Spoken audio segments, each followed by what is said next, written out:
Hey everyone, good morning from me, from my mug, and from Nunu. So today we are doing part two of graphing Earth's water. So remember, we had to separate this one because we did the first part and then we went on to graphing shadows because of the weather. So remember, we did the first part of this where you guys were supposed to draw the circle graph, graphing the percentage of fresh water compared to salt water. If you look at the rest of that, you're going to see this table on the other page, or the other side, that has some data in it that we need to graph using a bar graph. Okay, so in the table, you see Earth's overall fresh water. Okay, so this is out of all the fresh water on our Earth, and we know that's a very small amount. If you remember the little circle chart, like 3% was fresh water. So now what this chart is showing is out of that 3%, here's where it all is. So you have your three overall sources of the water. So we find fresh water in glaciers, we find it in groundwater, and we find it in other things like lakes, rivers, the atmosphere.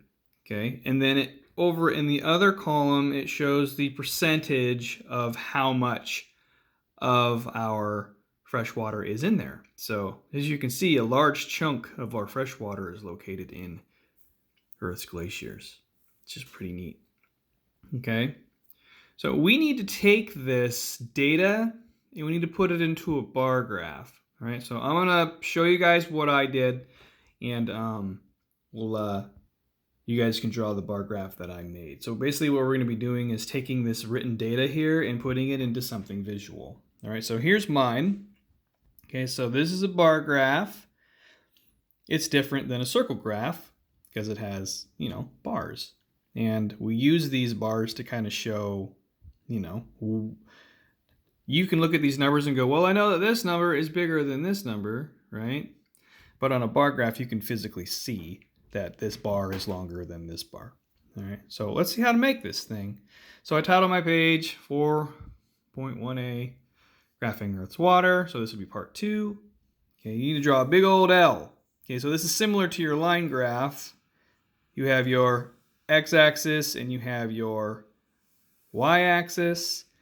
So our range for the percentage of total fresh water. So your y-axis is going to be this column here. So I went 0 to 100, right? Because 100%.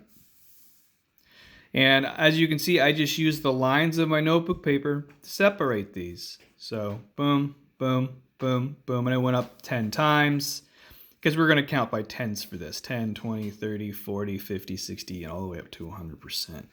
So that's going to be your y-axis, okay? And then your x-axis is going to be your water sources. So your 3 water sources. And what I did for this, because it's a little harder, is I just used centimeters. Oops, that's inches. I used centimeters to divide these just to space them. See? The first bar is in between 1 and 2 centimeters. The second bar is in between 3 and 4 centimeters. And the last bar is in between 5 and 6 centimeters. And I just use those for even spacing. And as you can see, I also used a straight edge for all of this stuff. So that's why my chart looks so nice and straight. So on the x-axis, you have glaciers, groundwater, and then the other sources. All I did was copy them from this column here. Glaciers, groundwater, and other sources. The last thing you need to do for your bar graph is actually graph the percentages. So the first number is 68.7% of fresh water is in glaciers. And so what I did is I marked it up here right at about 70%. And then I used my straight edge. Okay, and I just zoop, zoop, okay, and then made that nice straight bar. Okay, and at the very top, I wrote 68.7%. Okay, and then I colored it in. Your next bar, okay, 30.1%. So this one's going to be just past 30%. Okay, so I drew it up, and here's 30. I drew it just a little bit past the line there. Boom. Drew it with the straight edge. Colored it in, labeled it 30.1%. And then the last of our fresh water is located in other sources like lakes, rivers, and the atmosphere, and that's at 0.3%. So I'm like just above the 1% here. Okay. All right, so that's how you draw your graph. Now, after your graph is drawn, you're going to go and answer these conclusion questions in your notebook. So write a statement summarizing the distribution of water on Earth. Provide data as evidence to support your statement. Okay, well, looking at the data, you can pretty much see on both things that most of Earth's water is salt. You can see that from your first circle graph. Okay, 97% of it is salt. Okay, and most of Earth's fresh water is actually found in glaciers. So you can see that with the data. If you look at both your graphs, most of our water is salt water that's on Earth, and then I have the small amount of fresh water that is on Earth, and most of it is in our glaciers. All right.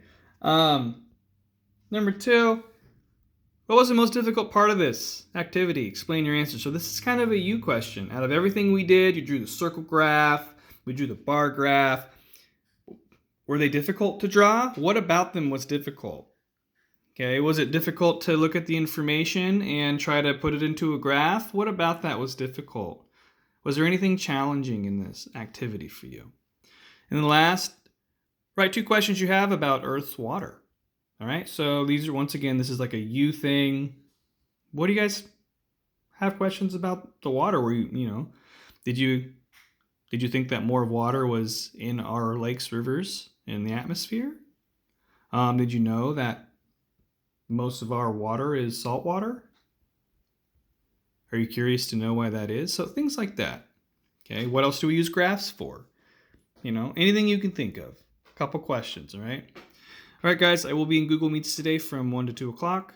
If you guys have any questions about how to make the graph or anything like that, or you guys have questions about Earth's water, I'll be there. All right, you guys have a great day, and I will talk to you soon.